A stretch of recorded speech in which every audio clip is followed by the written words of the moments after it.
ರಾಶಿಗಳಿಗೆ ಯಾವಾಗ ದುರಾದೃಷ್ಟ ಕಾಡುತ್ತೆ ಮತ್ಯಾವಾಗ ಅದೃಷ್ಟ ಕೈಗೂಡುತ್ತೆ ಅನ್ನೋದನ್ನು ಹೇಳೋಕ್ಕಾಗಲ್ಲ. ಗ್ರಹಗಳ ಚಲನೆ, ಅವುಗಳ ಬದಲಾವಣೆಗಳಿಂದ ಯಾವಾಗ ಏನಾಗುತ್ತೋ ಜನರಿಗೆ ಗೊತ್ತಾಗಲ್ಲ. ಆದರೆ ವೈದಿಕ ಜ್ಯೋತಿಷ್ಯದಲ್ಲಿ ಅವುಗಳನ್ನು ನೋಡೋದಾದರೆ ಯಾವಾಗ ಯಾರಿಗೆ ಲಕ್ ಕುದುರುತ್ತೆ ಅನ್ನೋದು ಗೊತ್ತಾಗಿ ಬಿಡುತ್ತೆ. ಅದರ ಪ್ರಕಾರ ಇದೇ ತಿಂಗಳ 17ರಿಂದ ಕೆಲ ರಾಶಿಗಳ ಅದೃಷ್ಟವು ಬದಲಾಗಬಹುದು. ಇದು ಅವರ ಜೀವನವನ್ನೇ ಬದಲಿಸಿ ಬಿಡಬಹುದು. ಅನೇಕ ವರ್ಷಗಳಿಂದ ಇದ್ದ ಸಮಸ್ಯೆಗಳು ದೂರವಾಗಬಹುದು. ಇದನ್ನೆಲ್ಲ ನಾವು ಇವತ್ತಿನ ಈ ವಿಡಿಯೋದಲ್ಲಿ ತಿಳಿಸಿಕೊಡ್ತೀವಿ.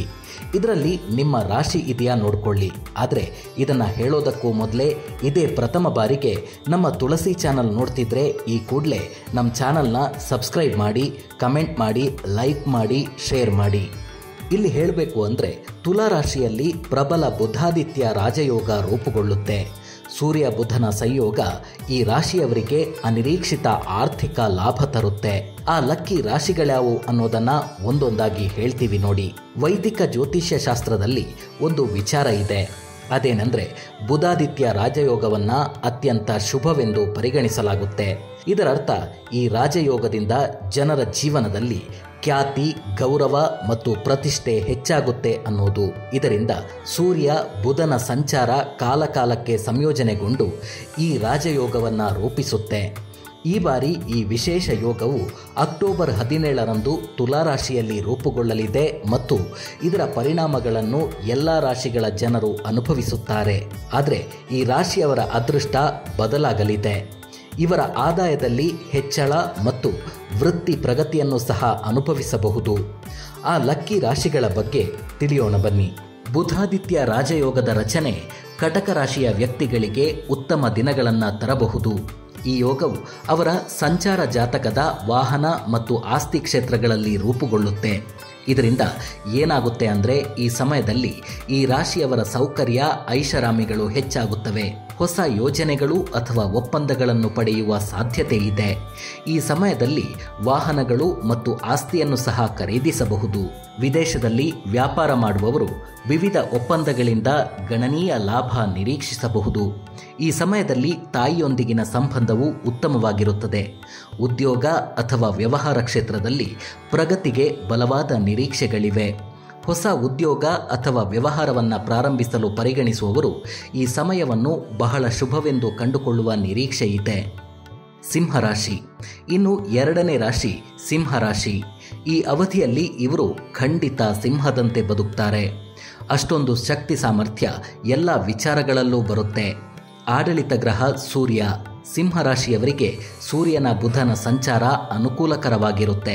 ಈ ಸಮಯದಲ್ಲಿ ಕೆಲಸ ಮಾಡುವ ಸ್ಥಳದಲ್ಲಿ ಮೇಲಾಧಿಕಾರಿಗಳಿಗೆ ಇವರ ಕೆಲಸ ಕಾರ್ಯ ಗಮನಕ್ಕೆ ಬರುತ್ತೆ ಮತ್ತು ಮೇಲಾಧಿಕಾರಿಗಳಿಂದ ಬೆಂಬಲವನ್ನು ಪಡೆಯುತ್ತಾರೆ.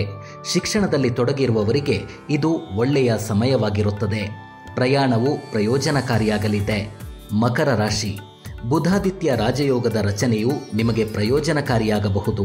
ಏಕೆಂದರೆ ಈ ಯೋಗವು ನಿಮ್ಮ ರಾಶಿಯಲ್ಲಿ ವೃತ್ತಿ ಮತ್ತು ವ್ಯವಹಾರದ ಕ್ಷೇತ್ರದಲ್ಲಿ ರೂಪುಗೊಳ್ಳುತ್ತದೆ. ಆದ್ದರಿಂದ ಈ ಅವಧಿಯಲ್ಲಿ ನಿರುದ್ಯೋಗಿ ವ್ಯಕ್ತಿಗಳು ಉದ್ಯೋಗಗಳನ್ನು ಪಡೆಯಬಹುದು ಮತ್ತು ಉದ್ಯೋಗಿ ವ್ಯಕ್ತಿಗಳು ಕೆಲಸದಲ್ಲಿ ಹೊಸ ಜವಾಬ್ದಾರಿಗಳನ್ನು ಪಡೆಯಬಹುದು. ಹೆಚ್ಚುವರಿಯಾಗಿ ಈ ಸಮಯದಲ್ಲಿ ನಿಮ್ಮ ಅನೇಕ ಬಾಕಿ ಯೋಜನೆಗಳು ಪ್ರಾರಂಭವಾಗಬಹುದು. ಇದು ಗಮನಾರ್ಹ ಲಾಭವನ್ನು ನೀಡುತ್ತದೆ. ವ್ಯವಹಾರದಲ್ಲಿ ಲಾಭ ಪಡೆಯಲು ನೀವು ಅನೇಕ ಶುಭ ಅವಕಾಶಗಳನ್ನು ಪಡೆಯಬಹುದು.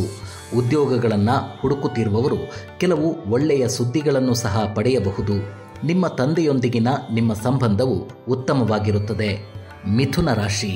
ಇನ್ನು ಇದೇ ಬುಧಾದಿತ್ಯ ರಾಜಯೋಗ ಮಿಥುನ ರಾಶಿಗೆ ತುಂಬ ಪ್ರಯೋಜನಕಾರಿ ಆಗಬಹುದು.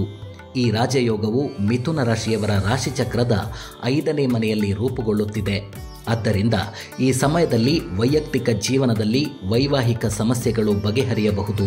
ಕುಟುಂಬದೊಂದಿಗೆ ಸ್ಮರಣೀಯ ಸಮಯವನ್ನು ಕಳೆಯಲು ಅವಕಾಶ ಸಿಗಬಹುದು. ಪ್ರೇಮ ಸಂಬಂಧಗಳಲ್ಲಿಯೂ ಯಶಸ್ಸನ್ನು ಕಾಣಬಹುದು. ಕಾಲಕಾಲಕ್ಕೆ ಅನಿರೀಕ್ಷಿತ ಆರ್ಥಿಕ ಲಾಭಗಳನ್ನು ಸಹ ಅನುಭವಿಸಬಹುದು. ಮಕ್ಕಳ ವಿಚಾರದಲ್ಲಿ ಒಳ್ಳೆಯ ಸುದ್ದಿ ಸಿಗಬಹುದು. ತುಲಾರಾಶಿ. ಇನ್ನು ತುಲಾರಾಶಿಗೂ ಇದೇ ಬುಧಾದಿತ್ಯ ರಾಜಯೋಗದ ರಚನೆ ಸಕಾರಾತ್ಮಕ ಫಲಗಳನ್ನು ತರಲಿದೆ. ಈ ರಾಜಯೋಗವು ಸಂಚಾರ ಜಾತಕದ ಮೊದಲ ಸ್ಥಾನದಲ್ಲಿ ರೂಪುಗೊಳ್ಳುತ್ತಿದೆ. ಆದ್ದರಿಂದ ಈ ಸಮಯದಲ್ಲಿ ಇವರ ವ್ಯಕ್ತಿತ್ವವು ಸುಧಾರಿಸುತ್ತೆ ಮತ್ತು ಗೌರವ ಮತ್ತು ಪ್ರತಿಷ್ಠೆಯನ್ನು ಪಡೆದುಕೊಳ್ತಾರೆ.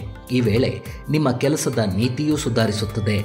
ವಿವಾಹಿತ ವ್ಯಕ್ತಿಗಳು ಅದ್ಭುತವಾದ ವೈವಾಹಿಕ ಜೀವನವನ್ನು ಅನುಭವಿಸುತ್ತಾರೆ. ಆದರೆ ಅವಿವಾಹಿತ ವ್ಯಕ್ತಿಗಳು ಸಂಬಂಧ ಪ್ರಸ್ತಾಪವನ್ನು ಪಡೆಯಬಹುದು. ರಾಜಕೀಯದಲ್ಲಿ ಇರೋರಿಗೆ ಇದು ಶುಭ ಕಾಲ ಅಂತಾನೆ ಹೇಳಬಹುದು. ಬುಧಾದಿತ್ಯ ರಾಜಯೋಗದಿಂದ ಈ ರಾಶಿಯವರು ಸಾಕಷ್ಟು ಲಾಭಗಳನ್ನು ಪಡೆದುಕೊಳ್ತಾರೆ. ಅನೇಕ ವರ್ಷಗಳಿಂದ ಇದ್ದ ಕಷ್ಟಗಳು ನಿವಾರಣೆಯಾಗೋ ಸಾಧ್ಯತೆ ಇವೆ. ಜೊತೆಗೆ ಹೊಸ ಹೊಸ ಯೋಜನೆಗಳು ಕೈ ಹಿಡಿಯಲಿವೆ. ಇದರಿಂದಲೂ ಅನೇಕ ಲಾಭಗಳು ದೊರಕಲಿವೆ. ಇದರಿಂದ ಈ ರಾಶಿಯವರು ಯಾವುದೇ ಯೋಚನೆ ಮಾಡುವಂತಿಲ್ಲ ಅಂತ ಹೇಳ್ತಾ ಈ ವಿಡಿಯೋವನ್ನು ಇಲ್ಲಿಗೆ ಮುಗಿಸ್ತಾ ಇದ್ದೀವಿ. ಧರ್ಮೋ ರಕ್ಷತಿ ರಕ್ಷಿತಃ.